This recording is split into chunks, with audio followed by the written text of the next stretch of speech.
প্রিয়াঙ্কা, আমি চলে এসেছি আপনাদের সামনে নতুন সুন্দর একটা ঝকঝকে ব্লগ নিয়ে। আর আজকে আমি শুরু করছি বিকেল থেকে, কারণ হলো এক জায়গায় যাব ঘুরতে। সেটা হচ্ছে খুবই একটা পবিত্র জায়গা। তা যেহেতু আমি সেখানে ঘুরতে যাচ্ছি, সঙ্গে আমার সোনামা ঘুরতে যাচ্ছে, সৌরজিৎ যাচ্ছে, আর আমার বন্ধুরা আমার সাথে ঘুরতে যাবে না, বা আমি যেখানে যাচ্ছি সেটা তাদেরকে দেখাবো না, সেটা কি হতে পারে? কখনোই হতে পারে না। আর আমি তো এখানে পুরোপুরি একদম রেডি। এরকম আমি একটা কুর্তি পরে নিয়েছি, আর এইভাবে তো সেজে গুজে নিয়েছি। সাজটা যে কতক্ষণ ঠিকঠাক থাকবে তা জানি না, কারণ আজকে যাচ্ছি আমরা ট্রেনে করে। তা ট্রেনে করে যেতে গেলে ট্রেনের মধ্যে ভিড়, হাওয়া সবকিছুই আছে। আর আপনারা তো জানেনই কাটুয়া হাওড়া লাইনের ট্রেন কি মারাত্মক ভিড় হয় একেবারে। তা সেই হিসাবে সেজে গুজে বেরিয়েছি, মনকে সান্ত্বনা বা শান্তি যেটাই বলুন দিয়েছি যে না আমি সেজে গুজে বেরিয়েছি। এবার কি হবে না হবে সেটা পরের কথা, কিন্তু হ্যাঁ যাওয়ার সময় ভিড় না হলেও আসার সময় গ্যারান্টি ভিড় হবে। আসার সময় ভিড় হলেও অসুবিধা নেই। আচ্ছা, তারপর হলো যেটা সব থেকে ভালো, সাজ পোশাক তো লেগেই থাকবে। ধরুন সাজগোজ ও মেয়েদের একটা কি বলবো হৃদয় টাচিং একটা ব্যাপার, সেটার দিকে ফোকাসটা করব। তাহলে কোথায় যাচ্ছি, কি করছি, কি না করছি সবটাই তোমাদের সঙ্গে শেয়ার করব। তাহলে চলো দেখতে থাকো। আর আমার সোনামা এখনো রেডি হচ্ছে, ওর এখনো মাঝ রাস্তায় দাঁড়িয়ে আছে, তা করুক। আর এদিকে আমার ট্রেন হচ্ছে 4:30 পৌনে 5টার মধ্যে ট্রেনটা ঢুকবে। ট্রেন এই যে 4:41 ট্রেন। এখন ট্রেনটা কোথায় ছেড়ে দিয়েছে তো মেয়ে? এখন ট্রেন লক্ষ্মীপুর। তাহলে ট্রেন লক্ষ্মীপুর, আর আমাদের অম্বিকা কানলায় আমরা ধরুন উঠবো। চলুন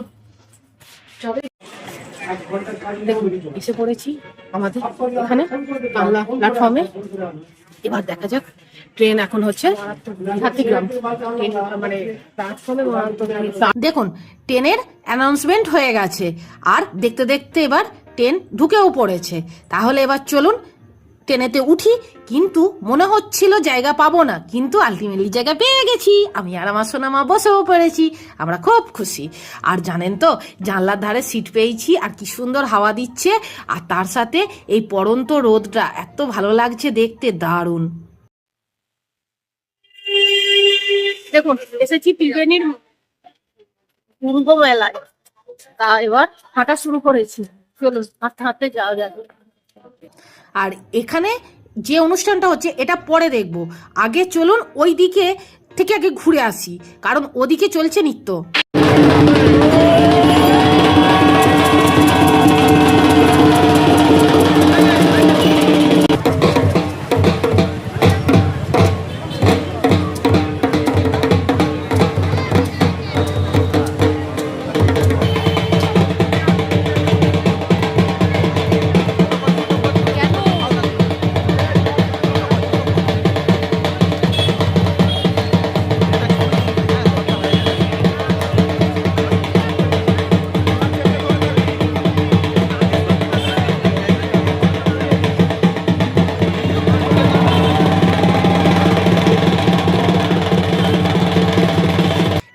সুন্দর এখানে নৃত্য পরিবেশন হচ্ছিল যে প্রচুর লোক জমায়েত হয়েছিল, তাই আমরাও চলে এলাম দেখতে। আর শুধু দেখলাম না, একটু ভিডিও করলাম। কি অপূর্ব সুন্দর দেখতে লাগছে কাছ থেকে, দেখুন।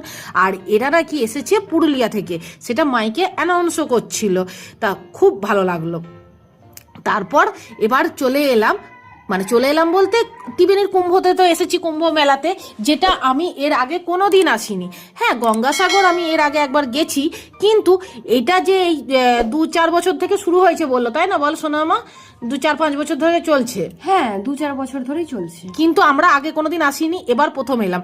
আর এটা কোথায় এলাম বলুন দেখিনি? এসে আগে প্রথমে দেখুন মহাদেবের সাথে দর্শন হয়ে গেল, প্রণাম করে নিলাম। আর এলাম এখানে মানে কুম্ভ মেলার যেটা মেন আকর্ষণ, সেটা হলো সাধু বা ঋষি মুনিদের আখড়া। তাই এখানে সব জায়গাকার মানে অনেক দূর দূর থেকে সাধুরা এসেছে। সেই সোনামা কি কি সাধু বললো? টুপি বাবা সাধু, তারপর একজন আবার কাঁচ বাবা, সানগ্লাস বাবা, অনেক সাধু এসেছে। হ্যাঁ, আর নাগা সাধুও ছিল অনেক। তারপরে মহিলা ছিল, তারপরে ওই মুসলিমদের পীর বাবা ছিল, আর ছিল, হ্যাঁ, আর ছিল হচ্ছে আপনার ওই ইয়ে থেকে এসেছে, তারাপীঠের ওদিক থেকে। হ্যাঁ, কামাখ্যা থেকে এসেছে, তারাপীঠ থেকে এসেছে, অঘরীরা এসেছে। ওখানে বিশাল একটা যজ্ঞ চলছিল।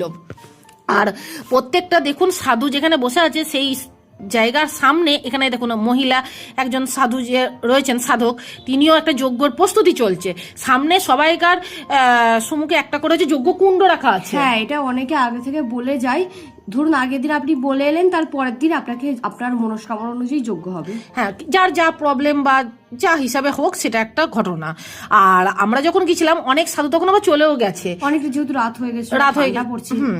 আর তারও 2-3 দিন আগে থেকে তো ঘটনাটা শুরু হয়েছে। কুম্ভ মেলাটা 2-3 দিন আগে গেছি, তার পরের দিন শেষ হয়ে গেছে। হ্যাঁ, তা এখানে এসে আমার খুব ভালো লাগলো যে ইনাদের দর্শন পেয়ে বা সঙ্গ যেটাই বললো। এই দেখুন, এইটা হচ্ছে ওই কামাখ্যা থেকে এসেছে যজ্ঞ, ইনি হচ্ছেন অঘরী। অঘরী।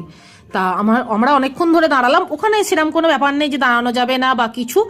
বেশ ভালো লাগলো, আমার খুবই ভালো লেগেছে।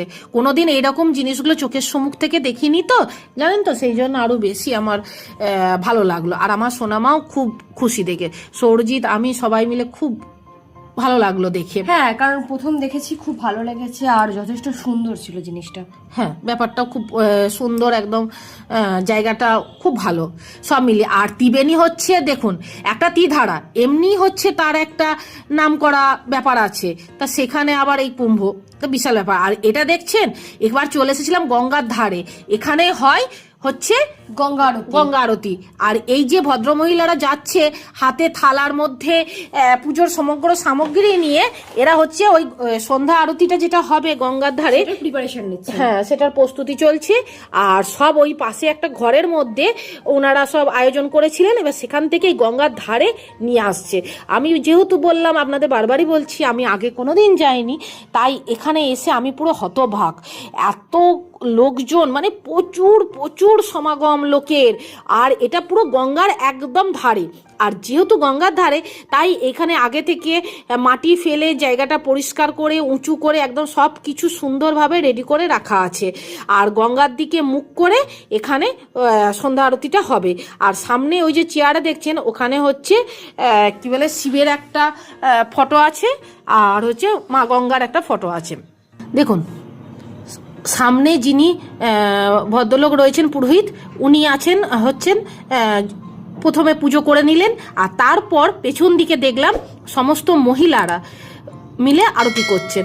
ওই পুরোহিত মশাইও আরতি করছেন আর মহিলারাও আরতি করছেন। আর এই আরতিটা 4 দিক করছে। প্রথমে সামনের দিক মা গঙ্গাকে, তারপরে পূর্ব পশ্চিম উত্তর দক্ষিণ সমস্ত দিক ঘুরে ঘুরে করছে, যেটা আমার খুব ভালো লাগলো। আর মন্ত্র বলে বলে আরতি করছে, বেশ সুন্দর লেগেছে। আর প্রচুর মানুষজন, দূর দূরান্ত থেকে কত মানুষজন গেছে জানেন। আমি তো দেখে অবাক, আমি ভাবছি আমি কেন এতদিন যাইনি। হ্যাঁ, আগে আমি দেখেছিলাম ভিডিওতে, মানে ফোনেতে, কিন্তু সেভাবে যাওয়ার হয়ে ওঠেনি। কিন্তু এবার সত্যি ঠাকুর টেনেছে। একটা কথা জানবেন, সব কিছুই না নিজেদের ওপর হয়ে ওঠে না, তাই না বলুন? যদি না ভগবান না টানে আপনাকে সেই জায়গায়, তাহলে কি আর আমার ইচ্ছাতে কি আর সবসময় সবকিছু চলে বলুন? হঠাৎ করে ইচ্ছা হলো, আর হঠাৎ করে আবার দেখুন ঠিকও করে ফেললাম যে চলো বিকেলবেলা 4:30 এরকম ট্রেনটা ধরবো, দৌড়ে চলে যাব, আর ঠিক সন্ধ্যা আরতি দেখবো, একটু ঘুরবো, তারপর আস্তে আস্তে আবার রাত্রিরে ট্রেন ধরে বাড়ি চলে আসবো।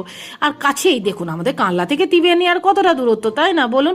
কিন্তু গিয়ে আমার সত্যি খুব ভালো লেগেছে মন থেকে। আর দেখুন প্রথমে প্রদীপ, তারপর হচ্ছে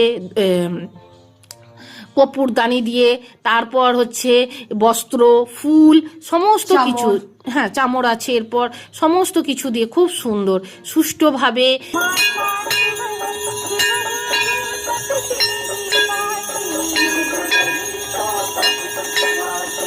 দেখুন শুনতে কি ভালো লাগলো না বলুন? মনে হচ্ছে একটা অন্য জগতে চলে গেছি। দারুণ।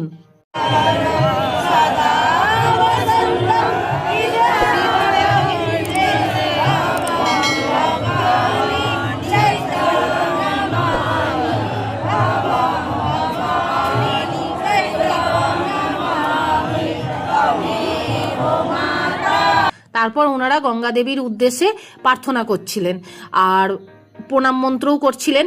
করে নিয়ে এবার প্রদীপ নিয়ে চলে এসেছেন গঙ্গাতে, প্রদীপ ভাসানোর জন্য গঙ্গার জলেতে। আর হচ্ছে যে ফুলগুলো দিয়ে পুজো করছিল সেগুলো সমস্তটা ওই গঙ্গার জলেতে ফেলে দিয়ে গেল। কারণ হচ্ছে ওই ফুলগুলো গঙ্গার জলেতে দেওয়াটাই শ্রেয়, আর তার সঙ্গে হচ্ছে এখানে সবাই মিলে ওই প্রদীপটা দেওয়ার ব্যাপারটা আমার সব মিলিয়ে খুব ভালো লেগেছে, আর দারুণ সুন্দর, একটা অন্য লেভেলের একটা অন্য অনুভূতি। আর মা গঙ্গার এইখানটায় দাঁড়িয়ে আরও বেশি ভালো লাগছে, কি সুন্দর জলটা শান্ত, আর একটা খুব স্নিগ্ধ একটা পরিবেশ। আর এই দেখুন যেটা বলছিলাম যে ফটোটা, ওটা হচ্ছে শিবের আর হচ্ছে মা গঙ্গার। আর তারপর চলে এলাম আমরা একটা রেস্টুরেন্টে, সোনামা সৌরজিতের এদের খিদে পেয়ে গেছে, তাই সবাই মিলে একটা করে রোল অর্ডার করে নিল।